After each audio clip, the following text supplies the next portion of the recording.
ਦੋਸਤੋ ਇਸ ਟਾਈਮ ਅਸੀਂ ਪਹੁੰਚ ਚੁੱਕੇ ਹਾਂ ਕਰਤਾਰਪੁਰ ਦੀ ਓਪਨਿੰਗ ਦੀ ਜਿਹੜੀ ਸੈਰਮਨੀ ਹੋਣੀ ਹੈ ਉੱਥੇ। ਔਰ ਇਸ ਟਾਈਮ ਅਸੀਂ ਤੁਹਾਨੂੰ ਇੱਥੋਂ ਦੀ ਹੋਣ ਦੀਆਂ ਤਿਆਰੀਆਂ ਉਹ ਅਸੀਂ ਤੁਹਾਨੂੰ ਦਿਖਾ ਰਹੇ ਹਾਂ। ਔਰ ਸਾਡੇ ਨਾਲ ਹਨ ਇਸ ਟਾਈਮ ਮੀਆਂ ਆਸਿਫ ਸਾਹਿਬ, ਇਹ ਤੁਹਾਨੂੰ ਉਹਦੇ ਬਾਰੇ ਸਾਰੀ ਡਿਟੇਲ ਇਸ ਦੀ ਦੱਸਦੇ ਹਾਂ। ਜੀ ਮੀਆਂ ਸਾਹਿਬ ਜੀ, ਅੱਜ ਅਸੀਂ ਇੱਥੇ ਕਰਤਾਰਪੁਰ ਮੌਜੂਦ ਹਾਂ।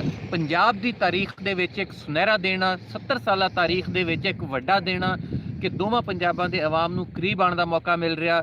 ਕਰਤਾਰਪੁਰ ਦੇ ਉੱਤੇ ਮੌਜੂਦ ਕੋਰੀਡੋਰ ਜਿਹੜਾ ਲੰਘਾ ਜਿਹਨੂੰ ਕਿਹਾ ਜਾਂਦਾ, ਕਰੀਬ ਆਉਣ ਦਾ ਮੌਕਾ ਮਿਲ ਰਿਹਾ। ਕਰਤਾਰਪੁਰ ਦੇ ਉੱਤੇ ਮੌਜੂਦ ਕੋਰੀਡੋਰ ਜਿਹੜਾ ਲੰਘਾ ਜਿਹਨੂੰ ਕਿਹਾ ਜਾਂਦਾ ਸੀਗਾ, ਜਿਹੜਾ ਦਰਬਾਰ ਸਾਹਿਬ ਤੱਕ ਆਉਣ ਲਈ ਚੰਦ ਕਿਲੋਮੀਟਰ ਦਾ ਰਸਤਾ ਸੀ, ਜਿਹਦੀ ਵਜ੍ਹਾ ਤੋਂ ਸਿੱਖ ਜ਼ਾਇਰੀਨ ਪੂਰੇ ਭਾਰਤ ਦੇ ਜਿਹੜੇ ਸਿੱਖ ਸ਼ਹਿਰੀ ਸੀਗੇ ਉਹ ਦਰਬਾਰ ਸਾਹਿਬ ਨਹੀਂ ਸੀ ਆ ਸਕਦੇ, ਆ ਕੇ ਇੱਥੇ ਗੁਰਦੁਆਰੇ ਦੀ ਜ਼ਿਆਰਤ ਨਹੀਂ ਸੀ ਕਰ ਸਕਦੇ। ਉਹਨਾਂ ਨੂੰ ਬਟਾਲੇ ਦੇ ਵਿੱਚੋਂ ਬਾਰਡਰ ਦੇ ਉੱਤੇ ਦੂਰਬੀਨ ਦੇ ਨਾਲ ਦੇਖਣਾ ਪੈਂਦਾ ਸੀ। ਅੱਜ ਉਹ ਦਿਨ ਆ ਕਿ ਉਹ ਆ ਕੇ ਇੱਥੋਂ ਜ਼ਿਆਰਤ ਕਰ ਸਕਣਗੇ, ਹਾਜ਼ਰੀ ਦੇ ਸਕਣਗੇ ਦਰਬਾਰ ਸਾਹਿਬ ਦੇ ਉੱਤੇ, ਜਿੱਥੇ ਬਾਬਾ ਗੁਰੂ ਨਾਨਕ ਦੇਵ ਜੀ ਦਾ ਆਖਰੀ ਥਾਂ ਮੌਜੂਦ ਆ, ਜਿੱਥੇ ਕਿਹਾ ਜਾਂਦਾ ਉਹਨਾਂ ਦੀ ਤਦਫੀਨ ਹੋਣ ਲੱਗੀ ਸੀ, ਜਾਂ ਕੁਝ ਜਿਹੜੇ ਉਹਨਾਂ ਦੇ ਹਿੰਦੂ ਮੰਨਣ ਵਾਲੇ ਸੀ ਉਹ ਉਹਨਾਂ ਨੂੰ ਸਾੜਨਾ ਚਾਹ ਰਹੇ ਸੀ। ਤੇ ਉਹ ਥਾਂ ਇੱਥੇ ਅੱਜ ਅਸੀਂ ਆਏ ਹੋਏ ਹਾਂ। ਥੋੜੀ ਦੇਰ ਬਾਅਦ ਇੱਥੇ ਬਕਾਇਦਾ ਸੰਗੇ ਬੁਨਿਆਦ ਰੱਖਿਆ ਜਾਏਗਾ ਕੋਰੀਡੋਰ ਦਾ। ਤੁਸੀਂ ਦੇਖ ਸਕਦੇ ਹੋ ਇੰਤਜ਼ਾਮਾਤ ਪੂਰੇ ਆ, ਭਰਪੂਰ ਤਰੀਕੇ ਨਾਲ ਇੰਤਜ਼ਾਮਾਤ ਕਰ ਲਏ ਗਏ ਆ। ਹੈਲੀਕਾਪਟਰ, ਸਫਾਈਆਂ, ਦੂਸਰੇ ਪਾਸੇ ਟੈਂਟ ਲੱਗੇ ਹੋਏ ਆ, ਸਿਕਿਉਰਿਟੀ ਦੇ ਸਖਤ ਇੰਤਜ਼ਾਮਾਤ ਕੀਤੇ ਗਏ ਆ ਇੱਥੇ। ਔਰ ਭਰਪੂਰ ਤਰੀਕੇ ਨਾਲ ਅਜੇ ਕਿ ਇੱਥੇ ਇੰਤਜ਼ਾਮਾਤ ਵੀ ਕਰ ਲਿਆ ਗਏ ਆ। ਕੋਸ਼ਿਸ਼ ਕੀਤੀ ਜਾ ਰਹੀ ਆ ਕਿ ਦੋਵਾਂ ਪੰਜਾਬਾਂ ਦੀ ਆਵਾਮ ਆ ਜਿਹੜੀ ਉਹਨਾਂ ਨੂੰ ਸੰਗੇ ਬੁਨਿਆਦ ਰੱਖਣਗੇ ਕੋਰੀਡੋਰ ਲਈ। ਨਾਲ ਇੱਥੇ ਆਰਮੀ ਚੀਫ ਜਨਰਲ ਕਮਰ ਬਾਜਵਾ ਵੀ ਹੋਣਗੇ, ਵਜ਼ੀਰ ਆਲਾ ਪੰਜਾਬ ਵੀ ਹੋਣਗੇ, ਦੂਸਰੇ ਜਿਹੜੀਆਂ ਅਹਿਮ ਸ਼ਖਸੀਅਤ ਆ ਪਾਕਿਸਤਾਨ ਦੀਆਂ ਉਹ ਵੀ ਹੋਣਗੀਆਂ। ਤੇ ਨਾਲ ਨਾਲ ਤੇ ਉਹਨਾਂ ਦਾ ਵੀ ਇਹੀ ਕਹਿਣਾ ਸੀ ਕਿ ਉਹਨਾਂ ਦੀ 12 ਕਰੋੜ ਸਿੱਖ ਬਰਾਦਰੀ ਲਈ ਬਹੁਤ ਅਹਿਮ ਦਿਨ ਆ, ਔਰ ਇਹ ਦੋਵਾਂ ਪੰਜਾਬਾਂ ਦੀ ਆਵਾਮ ਨੂੰ ਵੀ ਨੇੜੇ ਲਿਆਏਗਾ। ਤੇ ਬਾਬਾ ਫਰੀਦ ਤੇ ਬਾਬੇ ਨਾਨਕ ਦੇ ਜਿਹੜੇ ਮੰਨਣ ਵਾਲੇ ਆ ਉਹ ਇਸ ਕੋਰੀਡੋਰ ਰਾਹੀਂ ਇੱਕ ਵਾਰੀ ਫਿਰ ਇਕੱਠੇ ਹੋ ਸਕਣਗੇ, ਇੱਕ ਦੂਜੇ ਦੇ ਕਰੀਬ ਆ ਸਕਣਗੇ।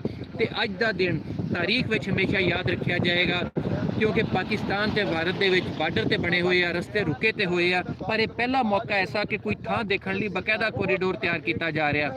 ਅਗਰਚੇ ਆਫਰ ਤੇ ਜਨਰਲ ਕਮਰ ਬਾਜਵਾ ਸਾਹਿਬ ਵੱਲੋਂ ਸਿਰਫ ਇਹੀ ਹੋਈ ਸੀ ਕਿ ਅਸੀਂ 550ਵੇਂ ਜਨਮ ਦਿਨ ਦੀਆਂ ਤਕਰੀਬਾਤ ਲਈ ਲਾਂਘਾ ਖੋਲਾਂਗੇ, ਪਰ ਨਾ ਸਿਰਫ ਭਾਰਤ ਚੋਂ ਆਏ ਹੋਏ ਨਵਜੋਤ ਸਿੰਘ ਸਿੱਧੂ ਤੇ ਬਾਕੀ ਸਿੱਖਾਂ ਦੀ ਇਹ ਖਾਹਿਸ਼ ਆ, ਬਲਕਿ ਸਾਡੇ ਪਾਕਿਸਤਾਨੀਆਂ ਦੀ ਵੀ ਇਹੀ ਖਾਹਿਸ਼ ਆ, ਸਾਰੇ ਪੰਜਾਬੀਆਂ ਦੀ ਇਹੀ ਖਾਹਿਸ਼ ਆ ਕਿ ਲਾਂਘਾ ਜਿਹੜਾ ਹੈ ਮੁਸਤਕਿਲ ਤੌਰ ਤੇ ਖੋਲ੍ਹ ਦਿੱਤਾ ਜਾਵੇ, ਤਾਂ ਕਿ ਜ਼ਾਇਰੀਨ ਆ ਜਿਹੜੇ ਉਹ ਵੀ ਆ ਜਾ ਸਕਣ ਤੇ ਦੋਵੇਂ ਦੇਸ਼ਾਂ ਦੀ ਜਿਹੜੀ ਆਵਾਮ ਆ ਤੇ ਦੋਵਾਂ ਪੰਜਾਬਾਂ ਦੇ ਜਿਹੜੇ ਸ਼ਹਿਰੀ ਆ ਉਹ ਵੀ ਇੱਕ ਦੂਜੇ ਵੱਲ ਆ ਜਾ ਸਕਣ ਤੇ ਲੋਕਾਂ ਨੂੰ ਸਿਰਫ ਦੂਰਬੀਨ ਰਾਹੀਂ ਨਾ ਦੇਖਣ ਨੂੰ ਮਿਲੇ, ਲੋਕ ਆ ਕੇ ਇੱਥੇ ਜ਼ਿਆਰਤ ਕਰ ਸਕਣ। ਤੇ ਤਕਰੀਬ ਸ਼ੁਰੂ ਹੋਣ ਵਾਲੀ ਆ, ਸਿਕਿਉਰਿਟੀ ਦੇ ਸਖਤ ਇੰਤਜ਼ਾਮਾਤ ਕੀਤੇ ਗਏ ਆ।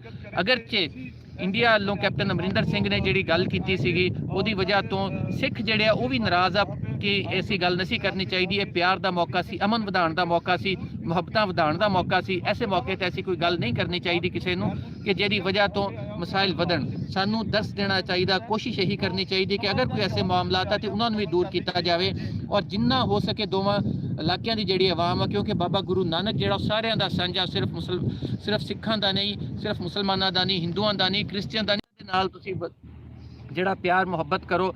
ਔਰ ਬਾਬਾ ਫਰੀਦ ਜਿਹੜੇ ਉਹਨਾਂ ਦੇ ਪੀਰ ਵੀ ਸੀ, ਜਿਨ੍ਹਾਂ ਦਾ ਕਲਾਮ ਵੀ ਉਹਨਾਂ ਨੇ ਸ਼ਾਮਿਲ ਕੀਤਾ, ਔਰ ਜਿਨ੍ਹਾਂ ਦੇ ਉਹ ਮੰਨਣ ਵਾਲੇ ਸੀ ਬਾਬਾ ਗੁਰੂ ਨਾਨਕ, ਉਹਨਾਂ ਦਾ ਵੀ ਇਹੀ ਕਲਾਮ ਆ ਕਿ ਜਿਹੜਾ ਵੀ ਇਨਸਾਨ ਆ, ਜਿਹੜਾ ਹਰ ਸ਼ੈ ਦੇ ਨਾਲ ਪਿਆਰ ਕਰੋ ਔਰ ਇਨਸਾਨੀਅਤ ਦੀ ਖਿਦਮਤ ਇੰਨੀ ਕਰੋ ਕਿ ਹਰ ਬੰਦਾ ਜਿਹੜਾ ਖੁਸ਼ ਹੋ ਜਾਵੇ। ਤੇ ਇਸ ਲਈ ਅੱਜ ਦਾ ਦਿਨ ਇਸ ਲਈ ਅਹਿਮ ਆ, ਔਰ ਸਾਡੇ ਲਈ ਵੀ ਅੱਜ ਬੜੀ ਖੁਸ਼ੀ ਦਾ ਮੌਕਾ ਕਿ ਪਾਕਿਸਤਾਨੀ ਪੰਜਾਬ ਵੱਲੋਂ ਜਿਹੜੀ ਸੀ ਆਫਰ ਹੋਈ ਸੀ, ਪਾਕਿਸਤਾਨ ਵੱਲੋਂ ਆਫਰ ਹੋਈ ਸੀ, ਤੇ ਅੱਜ ਉਹ ਜਿਹੜਾ ਇੱਕ ਖ਼ਾਬ ਦੇਖਿਆ ਗਿਆ ਸੀ ਅੱਜ ਉਹ ਪੂਰਾ ਹੋਣ ਜਾ ਰਿਹਾ। ਬਹੁਤ ਸ਼ੁਕਰੀਆ ਮੀਆਂ ਸਾਹਿਬ। ਯਕੀਨਨ ਇੰਡੀਆ ਔਰ ਪਾਕਿਸਤਾਨ ਦੋਨਾਂ ਵਾਸਤੇ ਅੱਜ ਇੱਕ ਵੱਡਾ ਦਿਨ ਹੈ, ਔਰ ਉਹਦੇ ਨਾਲ ਨਾਲ ਪੰਜਾਬ ਵਾਸਤੇ ਅੱਜ ਇੱਕ ਵੱਡਾ ਦਿਨ ਹੈ। ਪੰਜਾਬੀਆਂ ਦੀ ਖਾਹਿਸ਼ ਸੀ, ਬਹੁਤ ਸਾਰੇ ਪੰਜਾਬੀਆਂ ਦੀ, ਉਹ ਪੂਰੀ ਹੁੰਦੀ ਨਜ਼ਰ ਆ ਰਹੀ ਹੈ ਕਿ ਪੰਜਾਬੀਆਂ ਨੂੰ ਆਪਸੀ ਪਿਆਰ ਮੁਹੱਬਤ ਉਹਦੇ ਇੱਕ ਲੜੀ ਦੇ ਵਿੱਚ ਜੋੜਨਾ ਚਾਹੀਦਾ ਹੈ। ਔਰ ਜਦੋਂ ਇਹ ਕੰਮ ਹੋਣ ਲੱਗ ਜਾਣਗੇ ਤੇ ਉਦੋਂ ਇਬਤਦਾ ਹੋ ਜਾਏਗੀ। ਅਜੇ ਹੋਰ ਬਹੁਤ ਕੁਝ ਕਰਨ ਦੀ ਲੋੜ ਹੈ, ਸੋ ਹੁੰਦਾ ਰਹਿਣਾ ਚਾਹੀਦਾ ਹੈ, ਲੇਕਿਨ ਇਹ ਕੰਮ ਸ਼ੁਰੂ ਹੋ ਜਾਣਾ ਚਾਹੀਦਾ ਸੀ ਔਰ ਸ਼ੁਰੂ ਹੋ ਗਿਆ ਹੈ। ਇਹਦੇ ਵਿੱਚ ਅਸੀਂ ਬਹੁਤ ਗੱਲ ਕਰ ਸਕਦੇ ਹਾਂ ਕਿ ਇਹਨੂੰ ਕਿਸ ਤਰ੍ਹਾਂ ਹੋਣਾ ਚਾਹੀਦਾ ਹੈ, ਕਿਸ ਤਰ੍ਹਾਂ ਉਹਦੇ ਮੈਕੈਨਿਜ਼ਮ ਤੈਅ ਕਰਨੇ ਚਾਹੀਦੇ ਨੇ, ਉਹ ਸਾਰਾ ਕੁਝ ਹੋ ਸਕਦਾ ਹੈ, ਲੇਕਿਨ ਸ਼ੁਰੂਆਤ ਦੀ ਲੋੜ ਸੀ ਔਰ ਇਹ ਸ਼ੁਰੂਆਤ ਹੋ ਚੁੱਕਾ ਹੈ। ਔਰ ਇਸ ਪੀਸ ਪ੍ਰੋਸੈਸ ਨੂੰ, ਇਸ ਪੰਜਾਬ ਦੀ ਜਿਹੜੀ ਇੱਕ ਪੰਜਾਬੀਆਂ ਦੀ ਇੱਕ ਵੱਡੀ ਖਾਹਿਸ਼ ਹੈ, ਇਸ ਧਰਤੀ ਦੀ ਹਮੇਸ਼ਾ ਤੋਂ ਜਿਹੜੇ ਇਸ ਖੈਰ ਖਾ ਰਹਿਣ ਉਹ ਇਹ ਸੋਚਦੇ ਰਹਿਣ ਕਿ ਇਹਨਾਂ ਦੋਨਾਂ ਧਰਮਾਂ ਦੇ ਲੋਕਾਂ ਨੂੰ, ਦੋਨਾਂ ਪੰਜਾਬਾਂ ਦੇ ਲੋਕਾਂ ਨੂੰ ਉਹ ਨੇੜੇ ਆਉਣਾ ਚਾਹੀਦਾ ਹੈ। ਔਰ ਔਰ ਇਸ ਤਰੀਕੇ ਹੀ ਉਹ ਨੇੜੇ ਆ ਸਕਦੇ ਨੇ। ਸੋ ਸਾਡੇ ਨਾਲ ਜੁੜੇ ਰਹਿਣਾ।